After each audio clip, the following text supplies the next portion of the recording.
भीतमस्तु मा विद्विषावहै।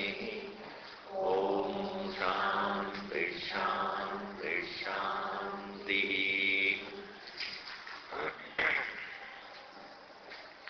व्यवसायात्मिका बुद्धिः एकेह कुरु नन्दन। बहुशाखा ह्यनन्ताश्च बुद्धयो व्यवसायिनाम्। यामिमां पुष्पितां वाचम् प्रवदन्त्य विपश्चितः।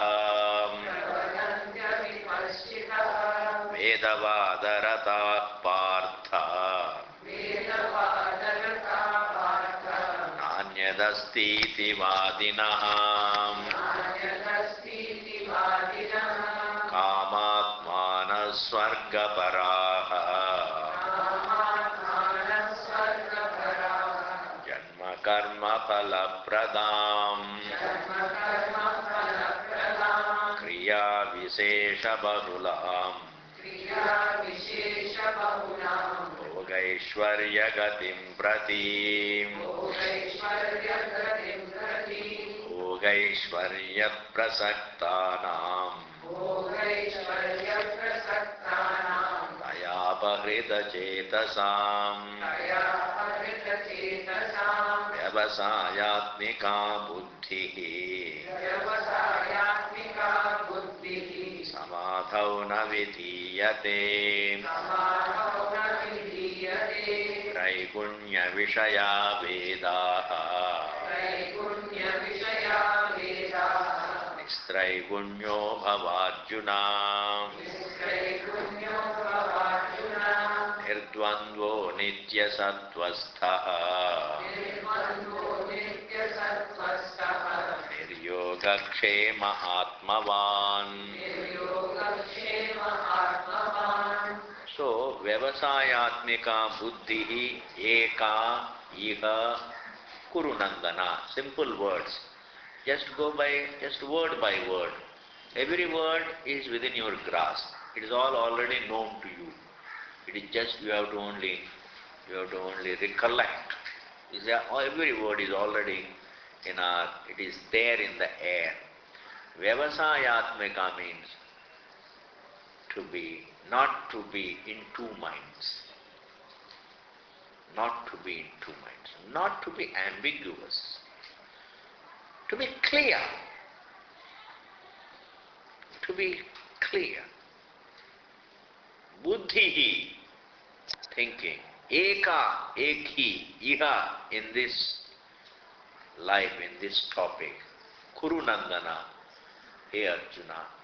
Hey Arjuna, the right is only one. The right is, there can't be two rights, please. We are talking about right means like speak the truth. That is the right. Then in a given situation, you can interpret the truth, though you can tell even a lie to save a life. That is still being truthful. You are not doing something else. To speak the truth, speaking truth is right.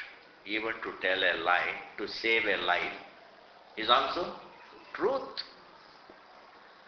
It's still truth. Why not?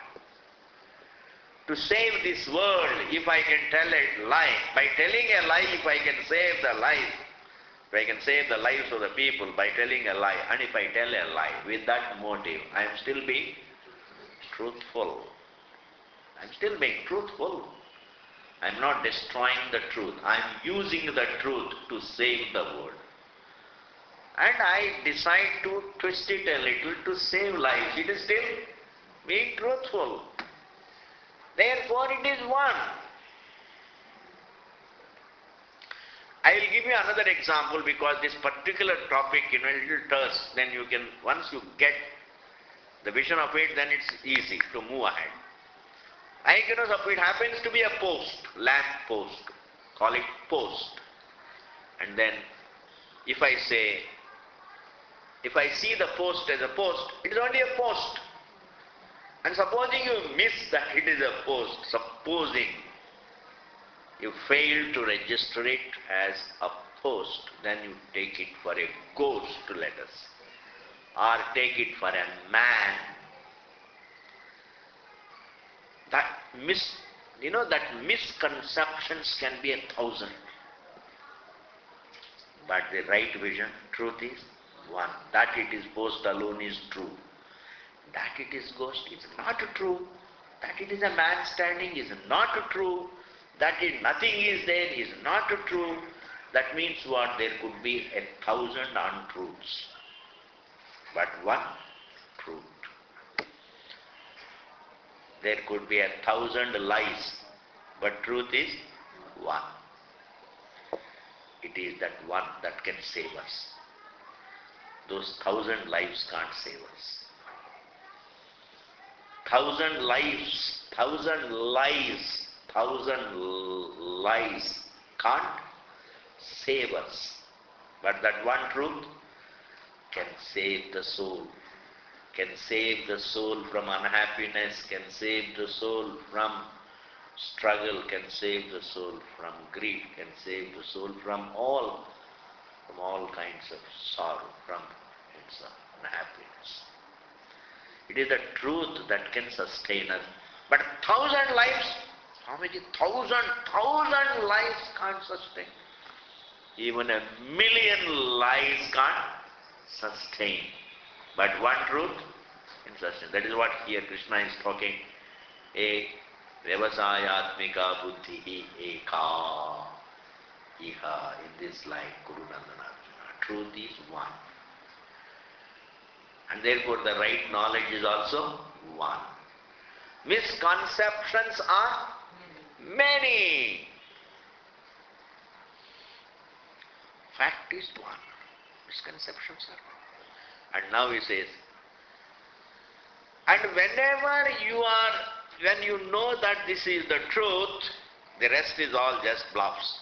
Once you know it, then never be in two minds. Don't get attracted to the lies. Don't be in two minds about following the truth. Don't be in two minds in following the truth. If this is the truth, it is better to follow. Because nothing, it cannot fail. It can never fail you. It will always sustain you. What? Truth. Truth means what? Anything that is right. The right can sustain us. The wrong will let us down. Swamiji, if it is a strong wrong, will it not support?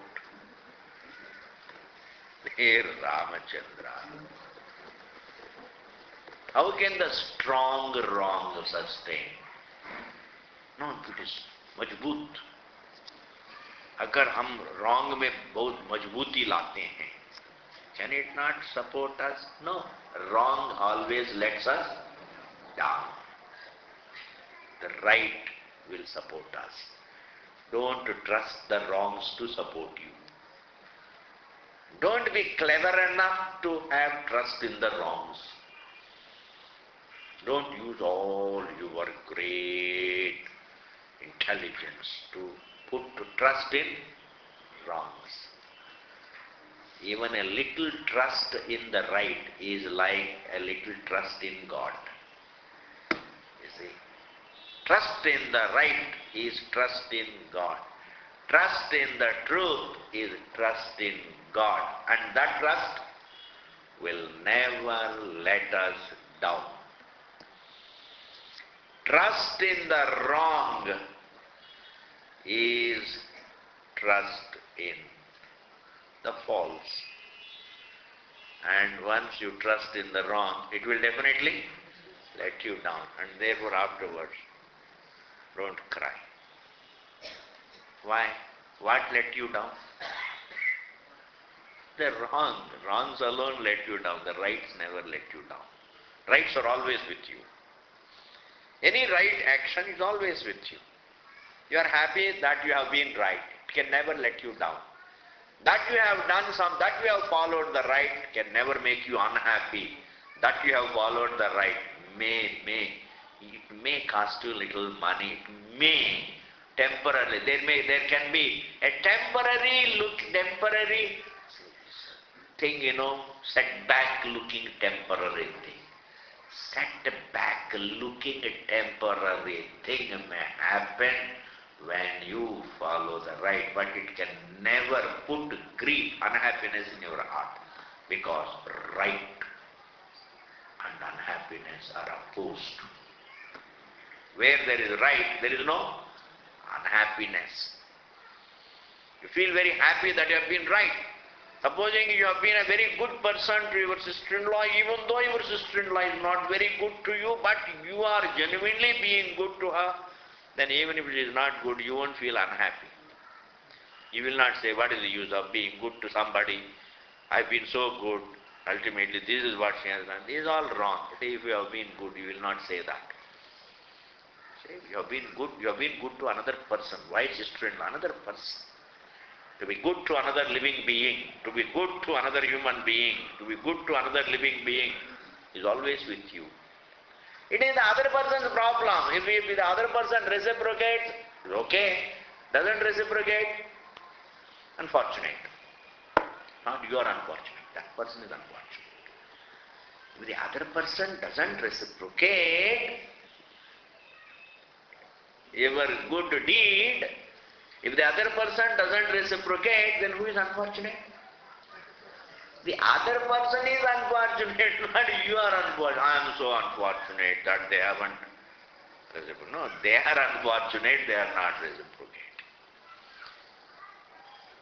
And therefore, Bhagavan says, the right is one, truth is one, and you are never be in two minds when it comes to following that right, following that truth, never be in two minds. Right. And then next line you see, Bahu Shakhahi Anantascha. Bahu Shakhaha. Branches and branches means what? Endless branches. Anantascha, countless and variegated. Buddhayaha Vyavasayinam. The thinkings of those people who are not clear about the truth. When you do not know what is right, then you think of countless things as right. You are confused. Meaning misconceptions are countless. Wrongs are countless. Let me translate it this way. The right is one, the wrongs are countless. To make it more intelligible, truth is one, bluffs are countless. समझ में आ गया? Truth is one. That you cannot get happiness from the world is the truth. You can never get fulfillment from fulfillment. You understand? Fulfillment means, it's not an ordinary thing. Fulfillment does not mean, आज के लिए थोड़ा अच्छा लगता है. That is not fulfillment. Fulfillment is that which brings your struggle to an end. Fulfillment is that which brings the search for fulfillment to an end. It is not temporarily comfortable. Temporarily being comforted is not, feeling a temporary comfort is not fulfillment. Therefore, we have to get the definition of fulfillment right. That kind of fulfillment you can't get from the world, and then you can't enjoy an object and feel fulfilled. It's a good thing. You can't get fulfillment. And enjoying this world is like drinking water from the mirage, and I like that example. And don't ask me, Swamiji, why do you go back again and again? Like that. And you can also see it's like that. Drinking water from the mirage. It's a beautiful lake of water seen in the sand. And you are drinking, full of, ran to the water and drinking from the mirage. And it doesn't quench your thirst. And you don't give it up. Drinking.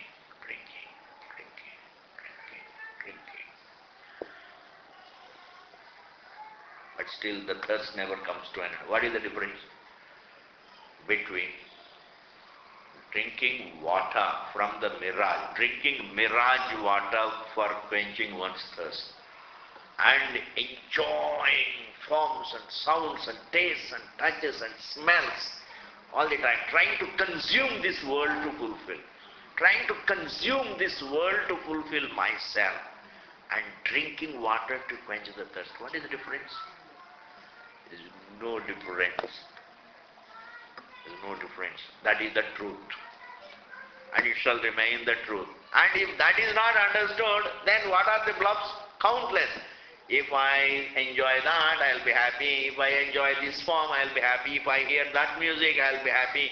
If I enjoy that food, I'll be happy. This food, I'll be happy. If I settle down in that place, I'll be happy. We always have the illusion.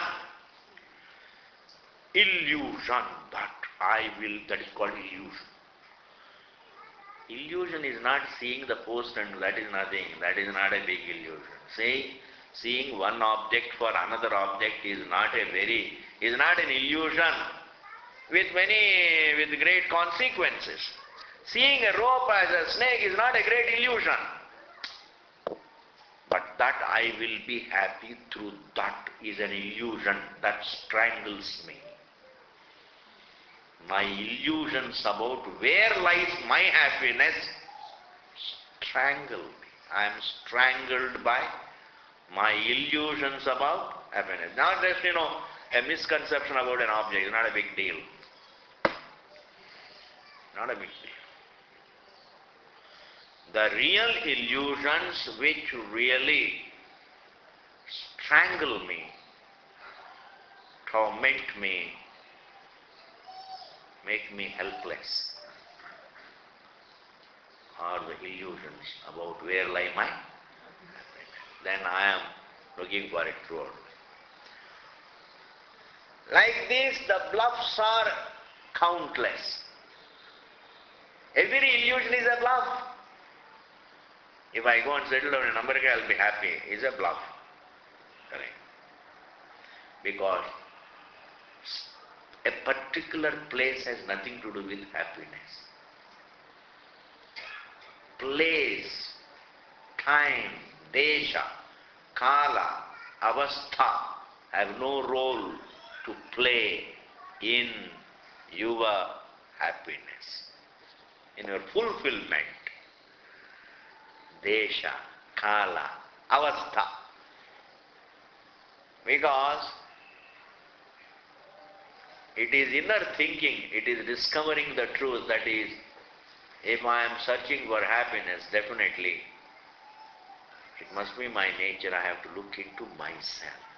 Correct thinking will take me to happiness. It cannot be outside me. Are able to follow? That it is somewhere else or at another time, in another situation. Changing situation is not going to help. Changing time is not going to help. Changing place also is not going to help. These things are not going to help. Therefore, to think these illusions. Then when you don't get what you wanted to get, if you don't get, then what is it called? Disillusionment. After one disillusionment, you go after another illusion. It doesn't make me wiser. Disillusionments don't make me wiser. I get disillusioned with one object, then what do? Go after another object. And then if I don't get happiness from that, then what do I become? Disillusioned. Then I go after the third object. Like, the modern people who marry one person, get disillusioned, go after another person, get disillusioned, go after another person, get disillusioned. Therefore, we keep moving from one disillusionment to another disillusionment. It doesn't make us wiser.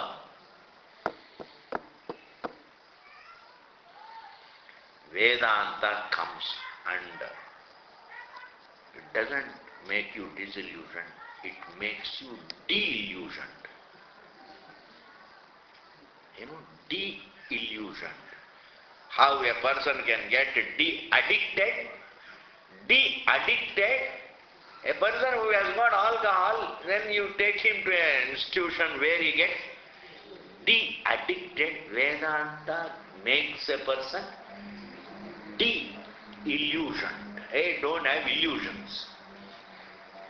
Helping him discover, helping him to get out of illusions is called de-illusioning him. De-illusioning. De-illusioning.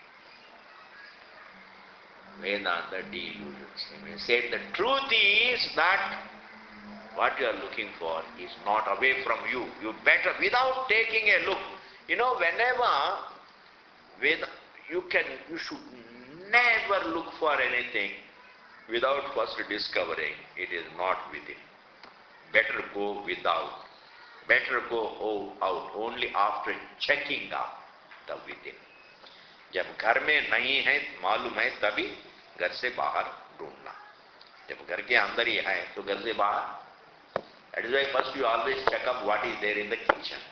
It is only after checking up in the kitchen what is and what is not, then you go and buy. Or without.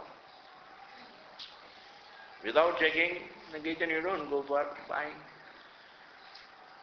Or after buying and bringing it and then check. And then all that you bought is already there. What is the use? And therefore, the wisdom lies in checking up first, what is this person? Thus, anyway, the meaning of the verse is, truth is one, bluffs are many, and don't have a wavering mind when it comes to following the truth. Follow the rights in life. Avoid the wrongs. Your caliber should lie in following the right and avoiding the wrong. Otherwise, supposing you may be rich, but you can't follow the right, follow the wrong. That means you are weak. Rich, financially rich, mentally weak. Financially rich, mentally weak. You can't be happy. If you are financially weak and mentally strong, you can manage. You can manage. This is the verse. So please read this verse, ek baar. You can repeat. Go home and memorize it. At least a few times you repeat. Vyavasayatmika buddhihi ekeha kuru nandanam bahushakha hyanantascha buddhayo vyavasayinam. This, the Sanskrit, I am going to tell you just another 2 minutes. In England, studying Sanskrit has been made compulsory. For your information. There, every student, even the white students, have to learn Sanskrit compulsory. It is compulsory. Therefore, you don't have to tell me how can it is so difficult to learn that. Learn. At least learn. Enjoy recitation. Enjoy to recite. You sit down at home. In fact, I am telling you, it will bless you if you follow exactly what is being said. Again, just sit down in the chair and you can have your favorite coffee on the table. You don't have to renounce your coffee in the name of Bhagavad Gita. But then sit down in the chair and then learn to recite. Sing the verses. Learn to sing the verses. Enjoy singing the verses. In that way you memorize it. And there is such beautiful vision in every verse carries a beautiful vision. And the more you dwell on those beautiful sounds, beautiful words and the beautiful meaning, I tell you, that is how you should save yourself.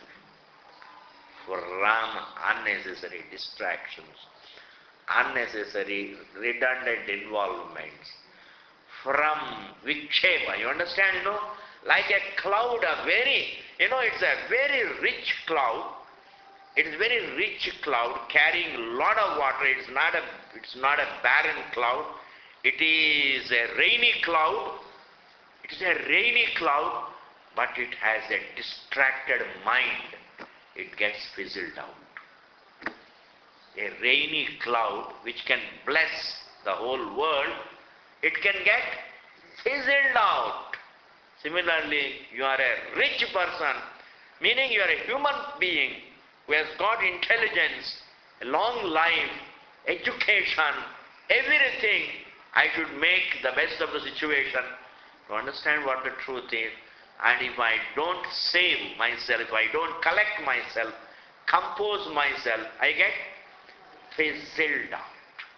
As an individual, I fizzle out.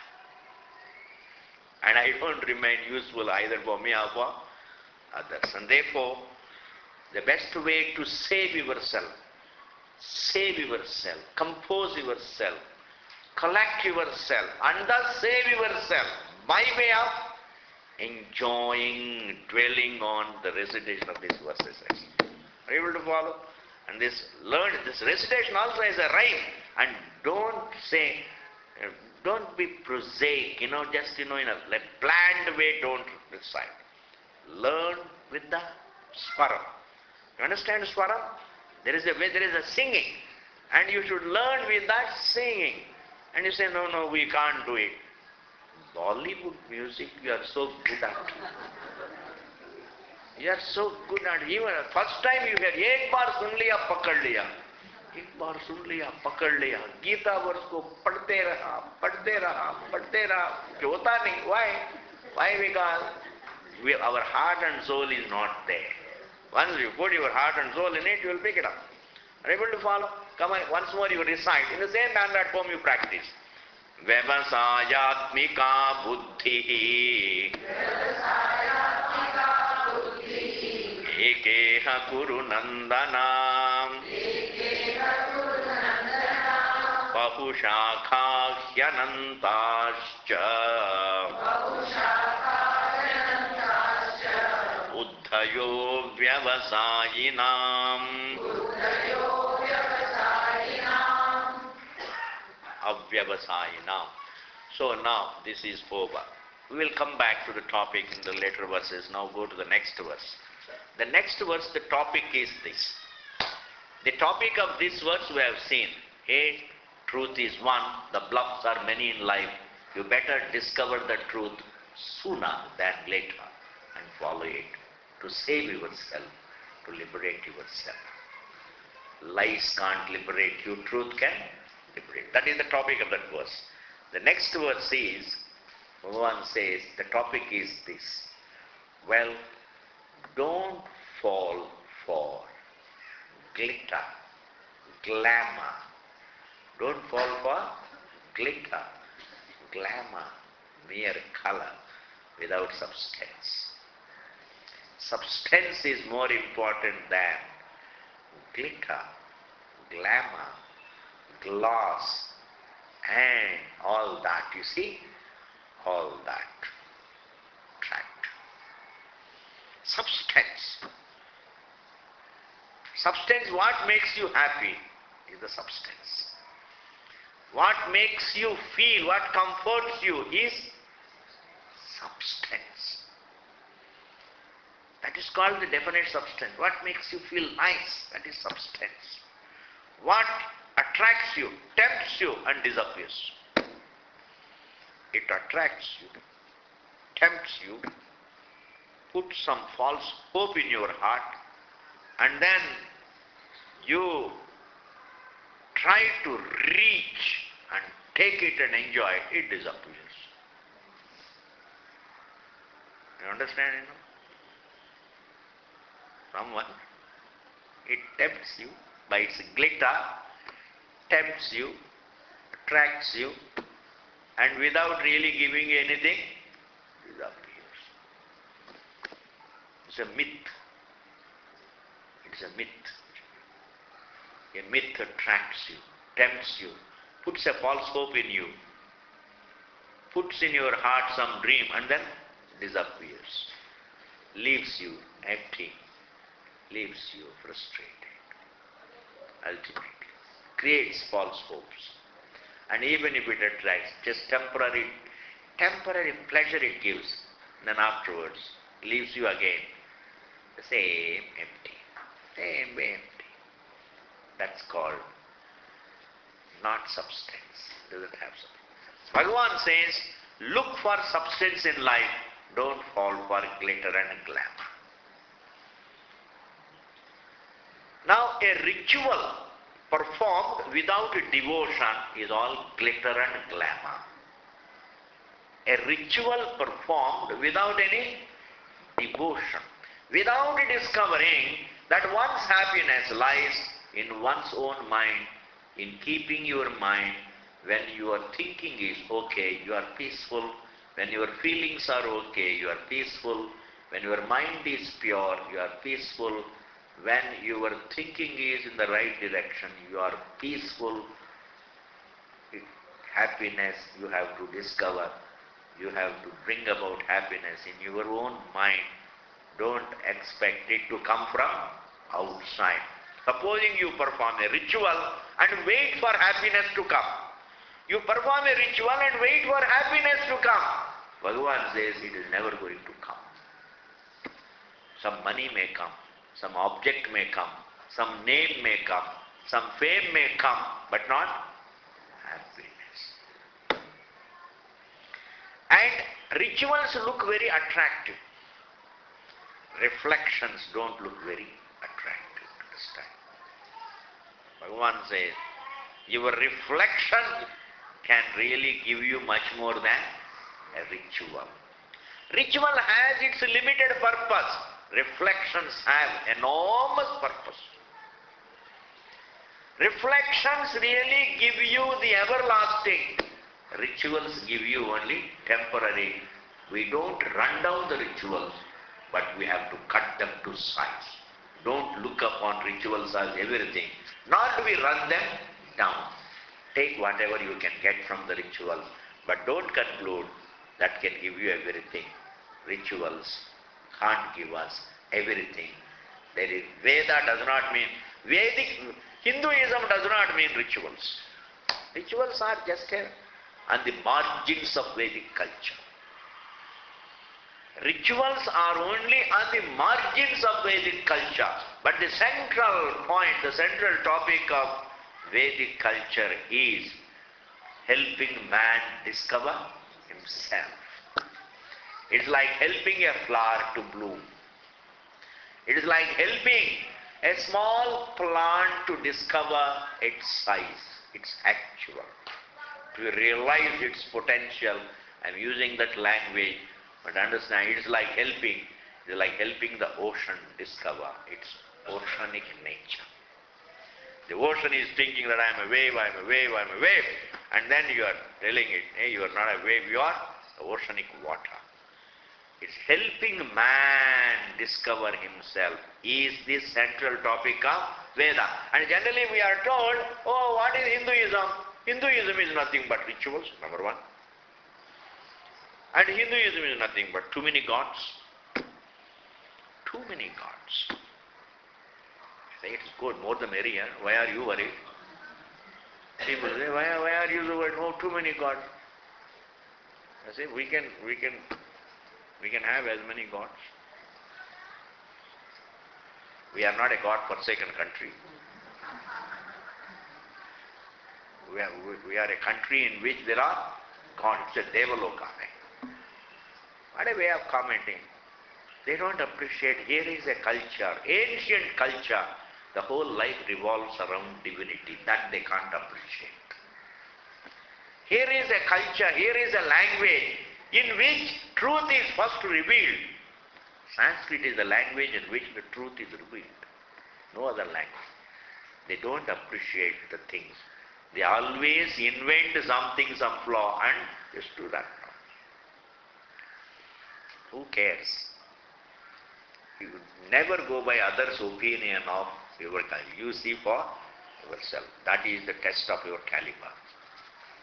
If you really go by hearsay, that means you are a weakling. If you see for yourself what your culture is, then you are a person. Man is clear. We need such people. We don't want, we hear somebody, Somebody says, oh, your culture is full of gods. Oh, yeah, that is true, too many gods. So what shall I do? You you join our camp, we have only one God. There is no confusion. There is no confusion. And here in your mind, God, when you sit down for worship, you are confused. Whom to give flower first? And then they have got mutual jealousies. Therefore, if you offer worship to Vishnu first, then Brahmaji says, Maine kya paap kiya? And then this man thinks it is indeed true.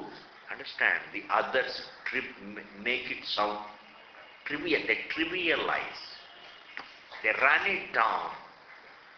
And this is what is sinful, and that is what is going to go against them. Because you should never run down anything that is right without knowing what it is also run down. What is obviously wrong, you can say it is wrong. And we never say there are many gods. We say there is only one God whom we worship in many forms. Ekam sat vipra bahudha vadanti. Truth is one. The wise called by many names. And we worship it in many forms. What is why? Why we should be so what we call tight-fisted when it comes to having forms to worship God? We can be liberal. Why should we be tight-fisted? And therefore, anyway, coming back to the point, Vedic culture does not mean just rituals. Vedic culture does not mean merely many gods. In fact, there are no many gods, there is only one God. Rituals, coming to the rituals, they don't form the body of Vedic culture. Karma Kanda may occupy a larger part of Veda. That doesn't mean that is the central part. The central part of Vedic culture, the heart and soul of the Vedic culture is the unfoldment, helping man discover his eternity. Vedanta is the heart and soul of Vedic culture. The topic that is taught in Bhagavad Gita is the central part of Vedic. What about the rituals? They are on the margins. They are on the margins. We don't say they are not there. They are there.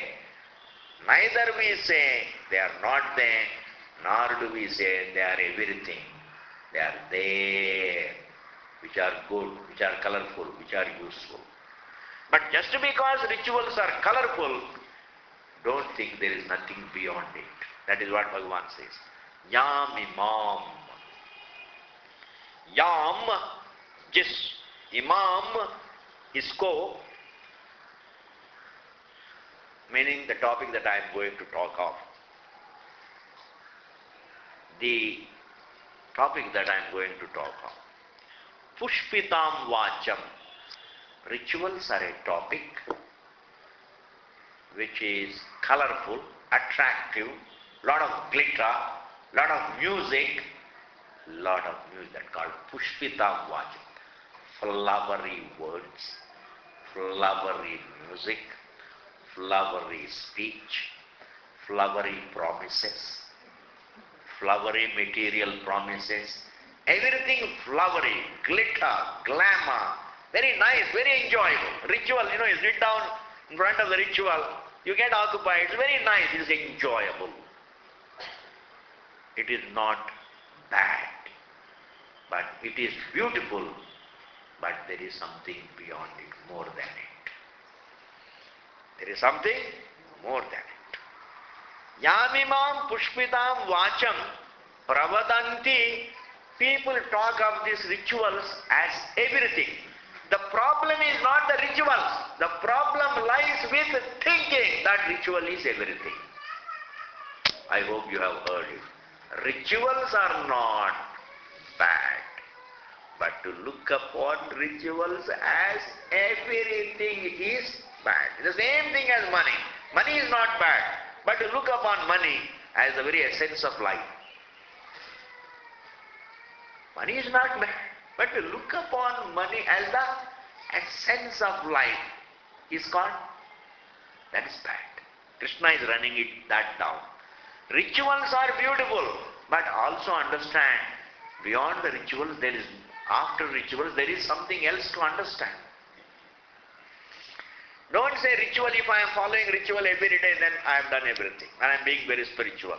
Hey, then you are obsessed with ritual. It's like you went to school, you joined school, and the tiny tots school, you understand? Tiny tots, first. You join a school called Tiny Tots, or butterflies, or whatever it is. And then what did you do? Practice the alphabet. Then they promoted you to the first standard. Then what did you do? Practice the alphabet.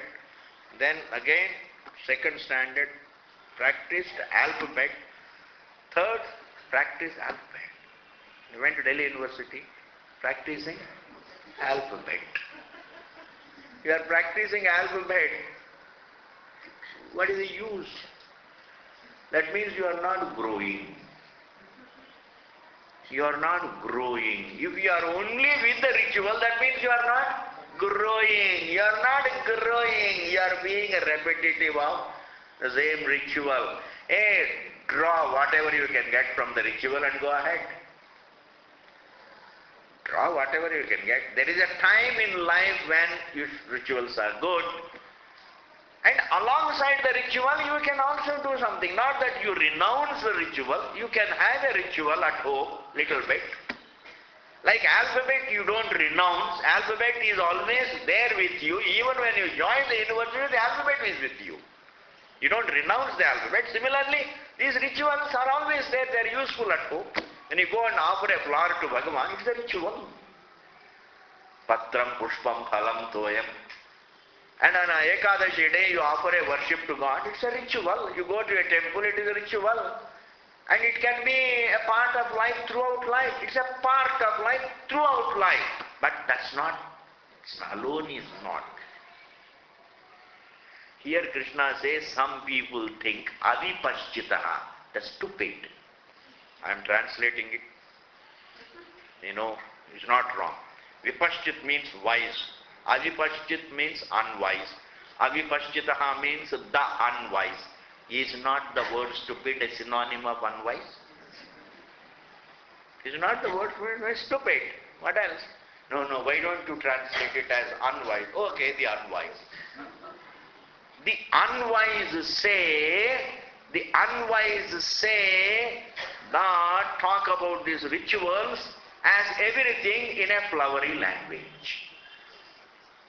The unwise sing in praise of the rituals in a flowery language.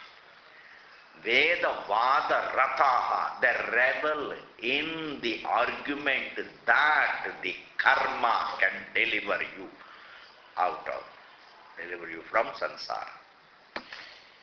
Veda vada means karma vada, karma kanda.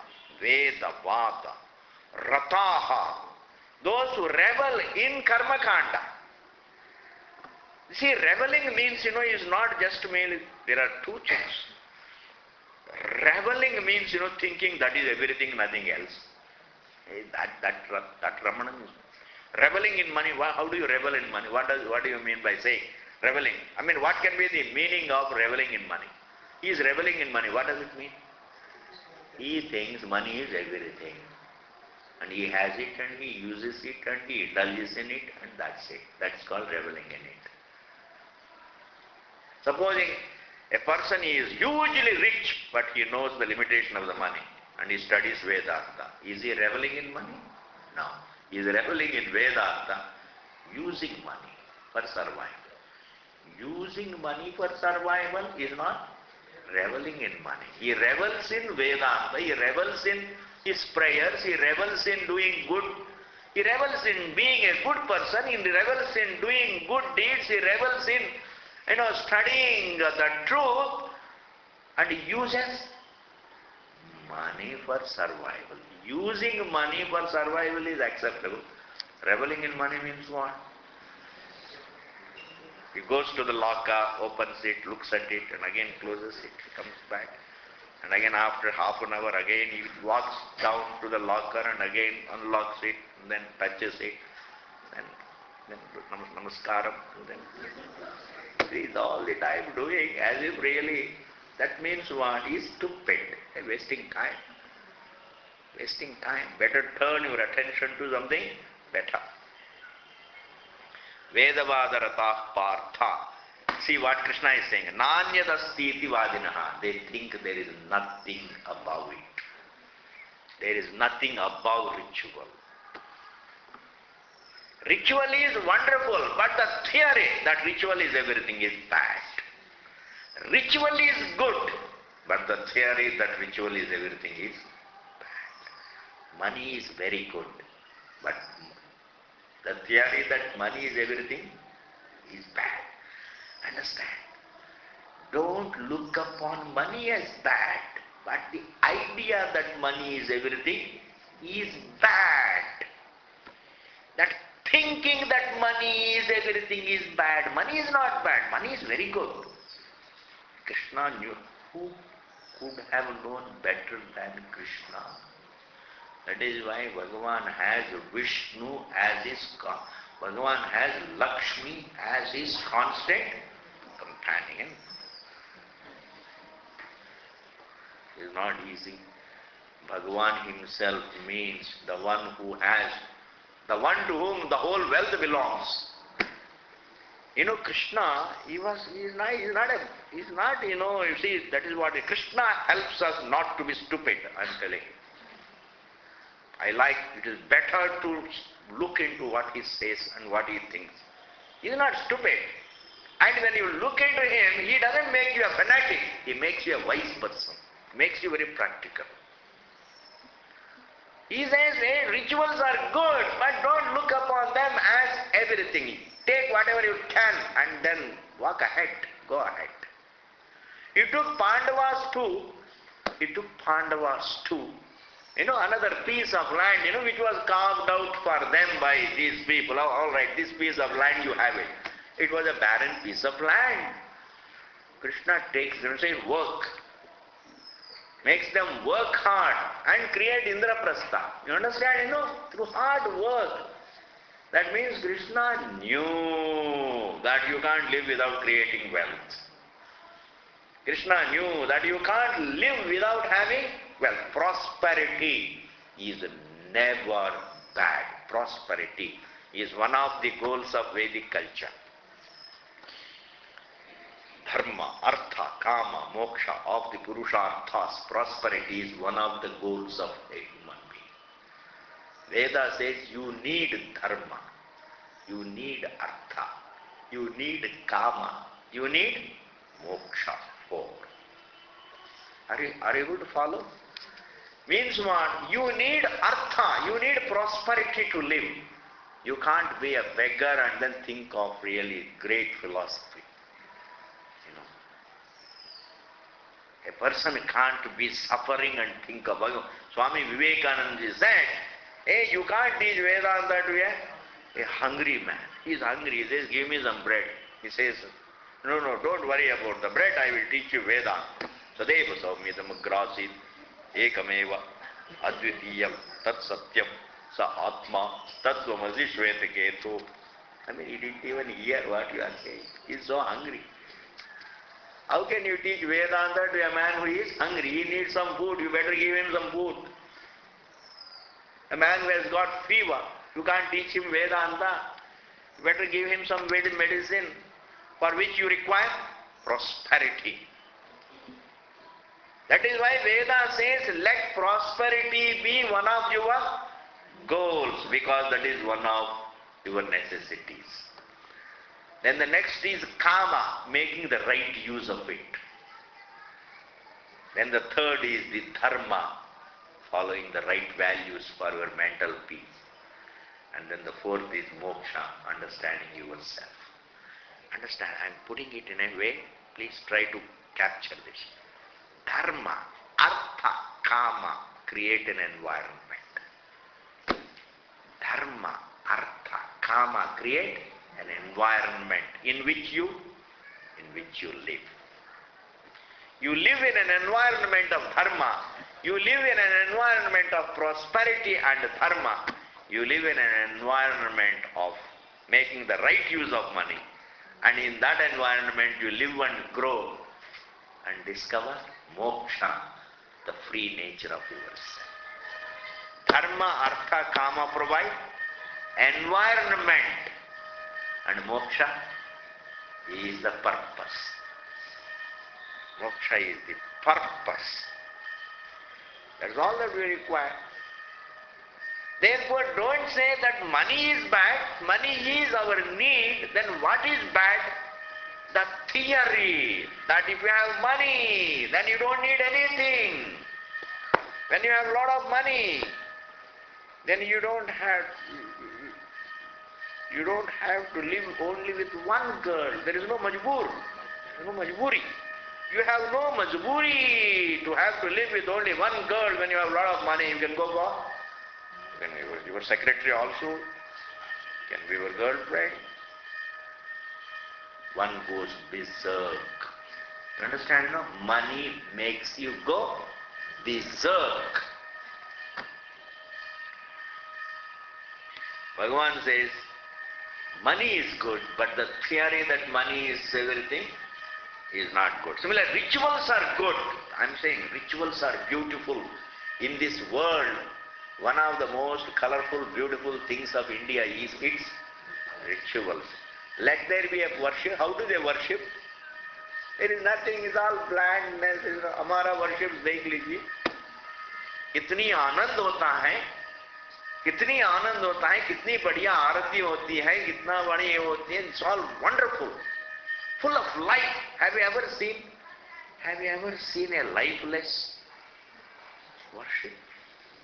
Full of recitation, full of color, full of flowers, full of singing. It's full of life. I'm telling you, our country is still alive because of these rituals where the God's grace is invoked. Let there be 1,000 Aurangzebs. Let there be 1,000 Ghaznis and Goris and Aurangs. We are still strong. It's only Bhagavan's grace. Therefore, we should respect our rituals and also be wise enough to understand they are only on the margins of our culture, but not the heart and soul. The heart and soul of our culture is Vedanta, Brahma Vidya. Brahma Vidya is the hub of our culture, is the center, is the heart, is the soul of our culture. Brahma Vidya. That is why we say all disciplines are meant to help us know the truth. All penances are meant to help us to know the truth. Even celibacy means to have discipline. Even in a married life, well, one has to have discipline. That disciplined way of living. It is not that really one becomes mad, they're going berserk in one sense pleasure. Even that discipline is only to help you know truth. Otherwise, disciplines have no purpose. This is over. Thus, what is the meaning of the verse? Rituals are colorful, rituals are full of glitter and glamour, they are very flowery, they are very wonderful, but they are not the final. You can use them, don't run them down. Use them, draw the blessings from the rituals, but there is something more than rituals, and that is yourself. You have to look within also. Clear? The next verse. What is the time? Okay. The next verse we will see. The next one. Let us recite this one verse, just one. And you will be able to recite at home also? We will recite. Yamimam pushpitam vacham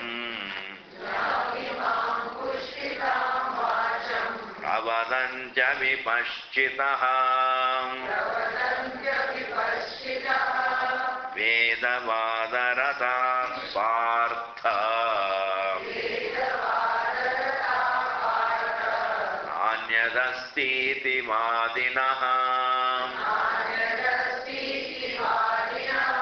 In this manner, at home you sit down, you can recite loudly. Your vocal, you will have a very Sanskrit recitation will give you healthy vocal cords. Beat the inertia from the vocal cords, and that can be done only by Sanskrit. Om Namah Shivaya. Purnamada is over. Om Purnamadaha Purnamidam Purnat Purnamudachyate Purnasya Purnamadaya Purnameva Vasishyate. Om Shanti Shanti Shanti. Hari Om Shri Gurubhyo Namaha. Hari Om Om Tat Sat.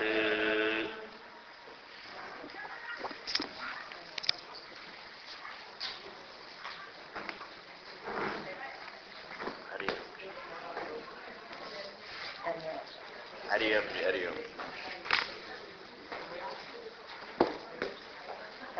Hari Om Ji, Hari Om Ji, Namah Shivaya. Hari Om Ji, all right.